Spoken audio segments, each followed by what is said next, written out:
ससुरालियों की जानिब से जो है अपनी ही बहू को टुकड़े कर कर कत्ल किया, बल्कि उसके चेहरे को मस करके जलाया गया। जो औरत मक्खी नहीं मारती थी उसने किस तरह अपनी सकी इकलौती भांजी को टुकड़ों टुकड़ों में बदल दिया।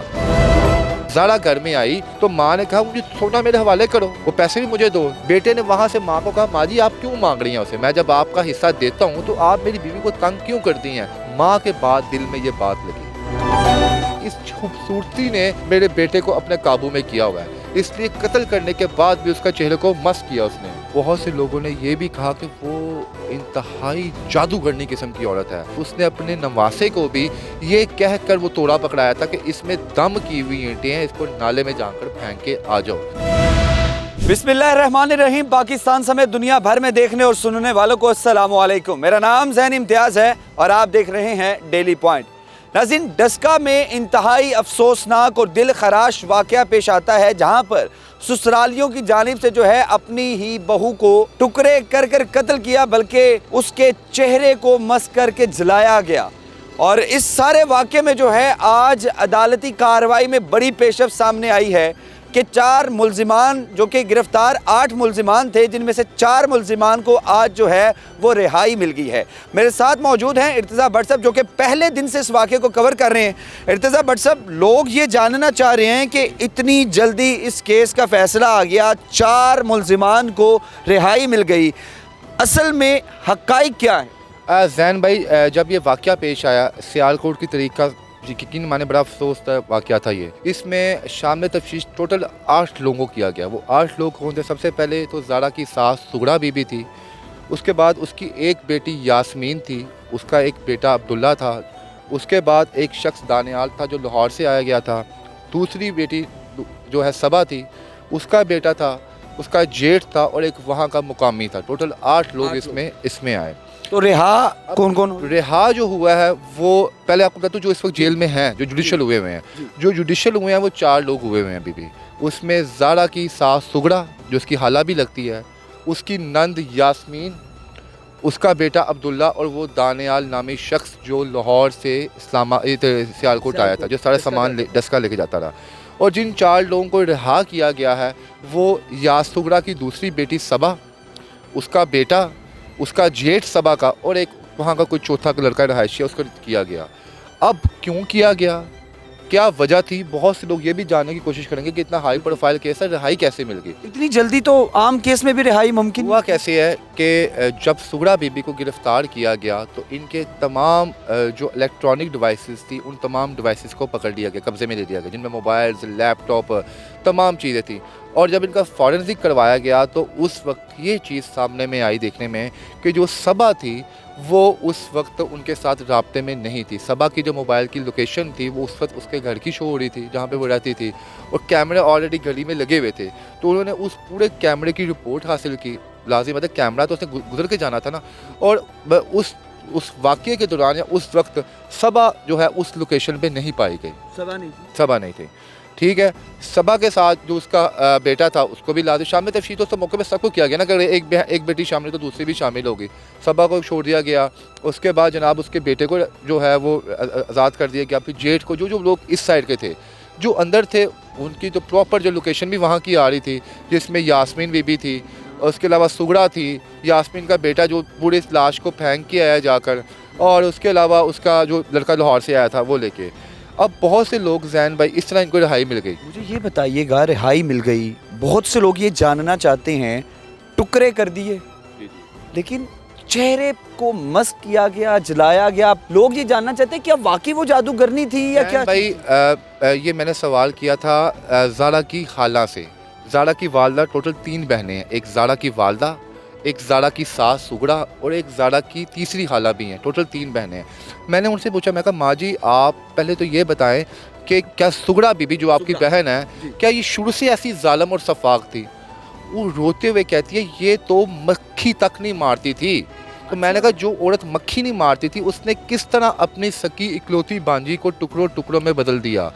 तो वो कहती है सिर्फ हसद, सिर्फ जेलसी। मैंने चीज़ का हसद, मैंने उसे पूछा, मैंने कहा हसद और जेलसी किस चीज़ का था? उसने कहा बेसिकली मेरी बहन ने सारी ज़िंदगी अपने घर में हुक्मरानी की थी, 6 इसकी बेटियां थीं, जिसमें से एक बेटी को उसने खुद पहले ही मार दिया हुआ था। 5 बेटियां थी। अपनी ही बेटी को मार दिया? जी जी, वो भी आपको कहानी इसमें एडअप करता हूँ। इसकी टोटल 6 बेटियां थी। वो कहती थी कि मेरी 5 बेटियां, यानी मेरे दामाद तो मेरे कब्ज़े में हैं, लेकिन मेरा अकलौता बेटा अपना, वो मेरी बीवी, अपनी बीवी के चक्करों में पड़ा हुआ है, वो तो मुझे घास तक नहीं डालता। और जब शादी से पहले मैं अपने बेटे को एक कॉल करती थी तो मेरा बेटा वहाँ से मुझे मुंह मांगी चीज़ें भेज देता था, माँ जी आपको चाहिए क्या। लेकिन शादी के बाद ये इतना बदल गया कि जब इसकी बीवी सऊदी अरेबिया से वापस आई तो इसने अपनी बीवी को 10 तोले सोना दिया तकरीबन, और 15 से 20 हज़ार रियाल दिए। माँ को ये रंज था कि इसने अपनी बीवी को क्यों दिया, ये मुझे देता। और जब माँ जब ये इस वाक़े से 15 दिन पहले जब वो ज़ारा घर में आई तो माँ ने कहा मुझे सोना मेरे हवाले करो, वो पैसे भी मुझे दो। तो उसने कहा मुझे आपके बेटे ने दी है, आप अपने बेटे से रब्ता करें, वो कहेगा तो मैं आपको दे दूंगी। बेटे ने वहाँ से माँ को कहा माँ जी आप क्यों मांग रही हैं उसे, मैं जब आपका हिस्सा देता हूँ तो आप मेरी बीवी को तंग क्यों करती हैं।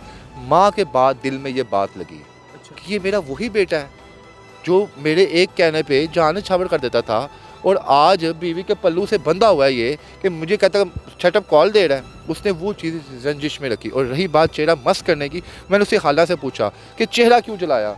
उसने कहा जनाब चेहरा इसलिए जलाया कि वो कहती थी इस खूबसूरती ने मेरे बेटे को अपने काबू में किया हुआ है, इसलिए कत्ल करने के बाद भी उसका चेहरे को मस्त किया उसने। बट साहब आप जिस तरह बता रहे थे कि वो शायद खूबसूरती का जो एलिमेंट था कि मेरी बहू ने मेरे बेटे को इस खूबसूरती की वजह से किया, यही सिर्फ वजह थी उसके चेहरे को जलाने की? ये वजह उसकी खाला ने मुझे बताई। सही। और दूसरा बहुत से लोग ये भी कहते हैं बाकी वो जादूगरनी थी। बिल्कुल साइड पे मैं आ रहा हूँ। बहुत से लोग, मैं जब वहाँ पे डस्का में उनके सिटी में गया वहाँ पर, तो बहुत से लोगों ने ये भी कहा कि वो इंतहाई जादूगरनी किस्म की औरत है। वो उसके जादू के बारे में बहुत से लोगों ने ये कहा कि उसका जादू इतना पक्का है कि पत्थर पे नाम लिख के, जैसे उसने आपका नाम लिखना है या मेरा लिखना है, और उसके बाद उसने वो पत्थर तोड़ दिया तो उस शख्स की मौत वाक़या हो जाती थी। यानी इतना उसका स्ट्रॉन्ग मैजिक था ब्लैक। क्या वो वाकई काला जादू करती थी? सर देखिए, ये तो एक बंदे ने मुझे कहा, एक बंदा कहे तो बात समझते ही गलत भी हो सकती है। मैंने सुगरा की बेटी जो यास्मीन है उसकी सास का जब इंटरव्यू किया तो उसने कहा खुदारा ये इंटरव्यू मेरा जेल में ना दिखाना, वो सारी बुरी औरत थी। मैं कहा माँ जी ओ क्यों, कहती वो अंदर बह के सानू जानों मार देगी। और इतना खौफ था उस खातून का? उसका इतना वहाँ पर खौफ था, इतना खौफ था कि मैं आपको ये बताऊं कि वहाँ के बच्चे जो थे, जो 17-18 साल के थे, वो कहते थे कि हमें इस औरत का चेहरा देख के डर लगता था कि पता नहीं इसके चेहरे पे हमें वहशत नज़र आती थी, वो क्या हतून थी। और उसने अपने नवासे को भी ये कह कर वो तोड़ा पकड़ाया था कि इसमें दम की हुई ईंटें हैं, इसको नाले में जाकर फेंक के आ जाओ। तो ये बस मैजिक तो वो करती थी, 100% करती थी। एक शख्स ने ये भी कहा कि बरहना हालत में कब्रिस्तान में चिल्ले भी काटती थी। अब इसमें कितनी सदाकत है नहीं है ये अल्लाह जानता है, ये वहाँ के लोगों ने मुझे बताया। वहाँ पे चिल्ले, जी जी लोगों ने बताया? जी सर।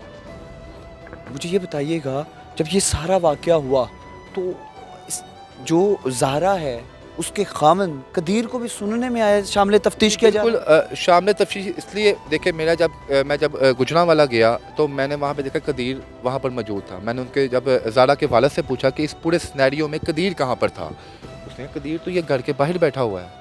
मैंने कहा क्या वाकई आपके पास है? मैंने कहा जी बिल्कुल। मैं कहा कैसे आप लोगों ने दिल से लगा लिया? उसने कहा जनाब कि क्योंकि कदीर ने ही सबसे पहले हमें कॉल करके कहा कि मामा जान आप पता करें मेरी बीवी मेरा फ़ोन नहीं उठा रही। तो हमें एक चीज़ तो क्लियर होगी, अगर ये भी बीच में होता तो ये हमें बीच में इन्वॉल्व ना होता, कॉल ना करता। और दूसरी बात, जब कदीर आया उसने आते साथ ही जनाब बीवी को जो नाले से लाश निकली इसको चूमा और कहा जनाब इसको गुस्ल मैं खुद दूंगा, कोई शख्स पास ना ये वो। और हमें लगा कि यार ये बंदा ऐसा नहीं हो सकता जो अपनी बीवी के लिए इतना स्टैंड शादी से पहले भी ले रहा था। कदीर से मुलाकात हुई? कदीर से मेरी ऑफ कैमरा कदीर से गुफ्तगू की। मैं कहा सर अपना इंटरव्यू दे हमें आप। उसने कहा जी बिल्कुल मैं कैमरे के सामने नहीं आऊँगा। लाज़िम बात है जैन भाई, ज़ारा बेचारी तो दुनिया से गई। आप कदीर के लिए 2 मिनट के लिए सोचें कि एक तो उसकी बीवी दुनिया से गई, दूसरी उसकी माँ जेल में है, उसकी बहन जेल में है। वो बंदा इस वक्त क्या किस हालत में होगा? उसकी तो दुनिया ही उजड़ गई है ना, माँ भी नहीं रही, बहन भी नहीं रही, बीवी भी नहीं रही। ऑफ रिकॉर्ड जी जी, क्या जब कैमरे बंद थे क्या गुफ्तगू हुई कदीर के साथ? यही मेरी गुफ्तगू हुई। उसने कहा, मैंने कहा जी आप क्या चाहते हैं? उसने कहा जनाब कि मैं इस वक्त अपने ज़ारा के साथ खड़ा हूँ, इसकी मेरी माँ को भी मेरी बहन को भी वही सज़ा मिलनी चाहिए जो इन्होंने मेरी बीवी के साथ किया। आपने ये नहीं पूछा कि एक तरफ आपकी बेगम और दूसरी तरफ मकतूला जो है वो आपकी बेगम है और कातिल आपकी। अब मैं यहाँ पे एक चीज़ बताऊँ, यहाँ पर शबीर साहब जो कि ज़ारा के बाप थे, वो यहाँ पे भी बड़े ज़रफ़ का मुज़ाहरा कर रहे थे। वो कहते ना प्लीज़ तंग ना करो आप मेरे दामाद को, आप सवाल पूछोगे वो उसकी, वो बेशक उसकी माँ है वो, ठीक है, लेकिन वो माँ के ख़िलाफ़ तो नहीं बोल सकता ना। हम चाहते कि माँ को गाली निकाली, यहाँ पे खड़े हो गए। उन्होंने वहाँ पे भी आला ज़रफ़ी का मुज़ाहरा किया और वहाँ पे जनाब आला उन्होंने उस वक्त उसका आप रुक जाए, फिर हमने उसके वालद की कदर की, हम उससे सवालात नहीं किए कदीर के साथ। अच्छा रही बात शामिल तफ्तीश होने की, तो देखें बहुत से लोग जो कुछ यूट्यूबर्स हैं ना, वो मनगढ़ंत कहानियाँ बनाते हैं कि जी कदीर को भी मरने से पहले वीडियो भेजी गई, कदीर को जनाब कहा गया ये देख तेरी बीवी के साथ मैं क्या हाल कर रहा हूँ, ये लोग र्यूमर्स बनाते हैं। तो अब हर चीज़ देखें, अब ज़ैन भाई डिजिटल दौर हो गया हुआ है। आप यहाँ पर मेरे साथ मौजूद हैं, आप कल कहीं मैं तो इस इलाके में आया ही नहीं, तो अब आप झूठ नहीं पकड़ा जाएगा क्योंकि आपकी लोकेशन यहाँ की है, हर चीज़ यहाँ की है। व्हाट्सएप पे अगर कोई बात हुई या वीडियो कोई बात हुई, हमारे पास लेटेस्ट मशीनरी इतनी है FIA वालों के पास कि आपका पुराना डाटा निकाल देती हैं। इस वक्त मोबाइल्स कदीर के मोबाइल को भी लिया गया है। मुझे ये बताइएगा, क्या कदीर खुद शामिल तफ्तीश हुआ या पुलिस ने शामिल तफ्तीश किया? कदीर ने ओपनली अपने ससुर को कहा, जो उसका हालू भी लगता है कि अगर आप चाहते हैं ना मुझ पे भी केस करवाना तो आप करवा सकते हैं, आपका राइट बनता है कि मुझे भी आप शामिल तफ्तीश करवाएं, मैं जाने के लिए तैयार हूँ। लेकिन उस वक्त ज़ारा के बाप ने उसका कोई नाम नहीं लिया कि इसको भी शामिल तफ्तीश करें। अब शामिल तफ्तीश कौन? अभी भी नहीं है वो। अब हो है क्या रहा है, लाजिम मतलब पुलिस का काम होता है कि असल मुजरम तक पहुंचना, कि कौन कौन से लोग इस वाक़े में मुलव्वस थे, सामने रहा है। उसमें वो बाप है, बेटी है, इवन कि अगर वो चाहे पुलिस वाले चाहें तो वो शबीर साहब का मोबाइल भी चेक कर सकते हैं जाकर कि क्या उनकी क्या बात आखिरी दफ़ा हुई, किसकी क्या क्या बात। उनको डाउट आया, देखिए उसका लाइफ पार्टनर था ना, उसको डाउट आया कि क्या पता, उनको डाउट ये नहीं आया कि कत्ल में मुलव्विस कदीर है। हाँ, उनको डाउट शायद मेरे ख्याल तक, क्योंकि देखिए हम भी केस को कवर करें, उनको शायद डाउट ये आया होगा क्या पता ज़ारा ने मरने से पहले कुछ ना कोई बातें की हों उसके साथ कि तुम्हारी माँ का आज रवैया ठीक नहीं लग रहा, मैंने अपने घर में मुड्डी देखी है, मैंने छुरियाँ देखी हैं, क्या पता ये भी कोई बातें की हो। जैसे अक्सर खतून घर में जनाब कोई हैपनिंग होती है, उससे पहले अपने हस्बैंड को बताए थे कि आज मैं देख रही हूँ कि फ़लाँ लड़का हमारे घर में चक्कर लगा रहा है, क्या पता ऐसी कोई बात हो। बल्कि बहरहाल पुलिस ने कदीर का मोबाइल जो है इस वक्त अपने पास रखा हुआ है, जो हमारे पास खबरें आ रही हैं क्योंकि हम भी वहाँ के लोगों से टच में रहते हैं। अब इसमें कितनी सदाकत है अल्लाह बेहतर जानता है। मुझे लास्ट पे बट साहब ये बताइएगा कि 4 मुल्जिमान को रिहा कर दिया गया है और 4 मुल्जिमान अभी शामिल तफ्तीश जुडिशल में हैं, और सबसे बड़ी चीज़ ये है कि सारे मामले में जब ये फैसला आया तो आपका शब्बीर साहब से अगर राबता हुआ हो ज़ारा के वालिद से, तो उनका क्या मौक़िफ़? मैं बेसिकली मतलब हम भी राब्ते में उनके साथ हैं, लेकिन एक सहाफ़ी और है AD मलिक साहब, उन्होंने उस दिन गए भी हैं वहाँ पर जिस दिन की रिहाई हुई है। जिस दिन वो वहाँ पर पहुँचे हैं तो उन्होंने मुझे बताया कि वहाँ पे अहले इलाका ने हमें ये बताया कि जिस वक्त वो वहाँ पर सभा आई है, बाकायदा जश्न मनाया गया वहाँ पर। जैसे एक बंदा कहीं कोई फतूहात हासिल करके आता है तो अहले इलाका वाले फूल डालते हैं, कहते हैं ये पूरा वहाँ पे एक सिनेरियो था। वो क्यों था? वो बेसिकली वो प्रिटेंड ये करवा रहे थे अपने इलाके में, देखे जी हम लोग सच पे थे जी, हमने कुछ नहीं किया।